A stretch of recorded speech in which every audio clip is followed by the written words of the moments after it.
Shalom Bapak Ibu Saudara Saudari yang saya kasih dalam Tuhan Yesus Kristus. Renungan Sabda Sadik pada hari ini berbicara mengenai Yesus Domba Paskah. Teks ini terambil dari Matius 26 ayat 1 sampai dengan 2. Setelah Yesus selesai dengan segala pengajarannya itu, berkatalah ia kepada murid-muridnya, "Kamu tahu bahwa 2 hari lagi akan dirayakan Paskah, maka Anak Manusia akan diserahkan untuk disalibkan." Setelah Yesus selesai dengan pengajarannya, pengajaran tentang akhir zaman, Yesus mengatakan bahwa 2 hari lagi akan dirayakan Paskah.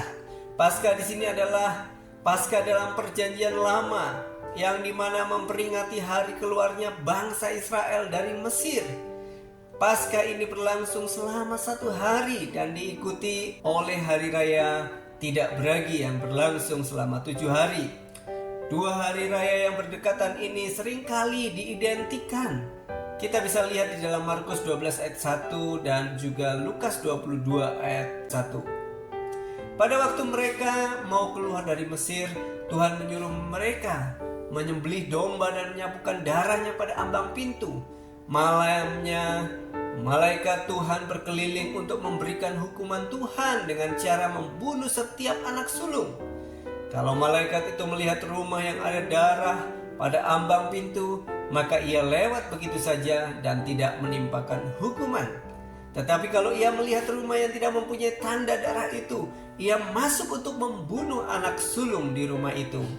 Merayakan Paskah berarti merayakan di mana umat Tuhan diluputkan dari bahaya maut, karena ada sapuan darah korban anak domba untuk setiap keluarga. Ini adalah hari dimulainya penggenapan perjanjian Allah dengan nenek moyang Israel. Allah yang menebus Israel dan membebaskan dari perbudakan Mesir, atau pembebasan manusia dari perbudakan dosa. Karena itu, tepatlah kalau anak domba Paskah itu merupakan tipe atau bayangan dari Kristus. Di dalam 1 Korintus 5 ayat yang ke-7 di sana dikatakan, "Buanglah ragi yang lama itu supaya kamu menjadi adonan yang baru, sebab kamu memang tidak beragi, sebab anak domba Paskah itu juga telah disembelih, yaitu Kristus." Darah Kristus merupakan satu-satunya jalan di mana kita bisa bebas dari hukuman Tuhan. Dan hampir segala sesuatu disucikan menurut hukum Taurat dengan darah, dan tanpa penumpahan darah tidak ada pengampunan. Ibrani 9 ayat yang ke-22. Karena Kristus merupakan antitipe, artinya penggenapan bayangan dari anak domba Paskah itu, maka kematian Kristus harus terjadi pada Paskah. Saat kematian Yesus tinggal 2 hari lagi, tetapi kita melihat di sini ia tidak lari meninggalkan Yerusalem, di mana Yerusalem adalah tempat di mana Yesus harus mati. Karena Yesus tahu tujuan utamanya kedatangannya di dunia ini adalah rela mati untuk menebus dosa manusia. Dalam ayat 2 ini merupakan pemberitahuan kematian Yesus yang keempat. Pemberitahuan kematian ketiga terjadi di dalam Matius 20 ayat 18 sampai dengan 19.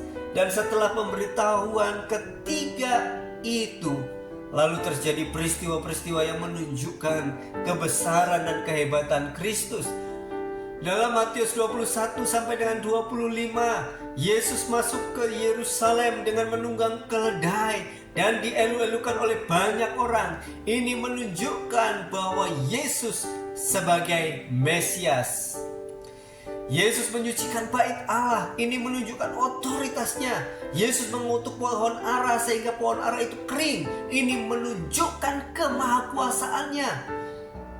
Yesus mengalahkan tokoh-tokoh Yahudi yang menyerangnya. Yesus mengalahkan tokoh-tokoh Yahudi yang mau menjeratnya dengan perumpamaan-perumpamaan dan dengan pertanyaan-pertanyaan. Yesus mengecam tokoh-tokoh Yahudi dalam pengajarannya. Yesus mengajarkan atau menubuatkan akhir zaman, di mana ia akan datang untuk kedua kalinya sebagai raja dengan penuh kemuliaan dan diiringi para malaikat. Yesus memberitahukan kematiannya yang keempat ini supaya murid-murid tidak lupa bahwa Yesus yang hebat itu, Yesus yang luar biasa itu harus melewati jalan salib, harus mati. Bapak, Ibu, Saudara yang saya kasih dalam Tuhan Yesus Kristus, tidak ada kemenangan, keberhasilan, kesuksesan tanpa penderitaan. Tidak ada kemuliaan tanpa salib. Yesus adalah domba Paskah yang rela mati untuk kita semuanya. Yesus mati di atas kayu salib karena mengasihi semua orang. Oleh karena itu, marilah kita merayakan Paskah dengan sukacita. Kiranya kebenaran firman Tuhan hari ini memberkati kita semuanya. Tuhan Yesus memberkati. Amin.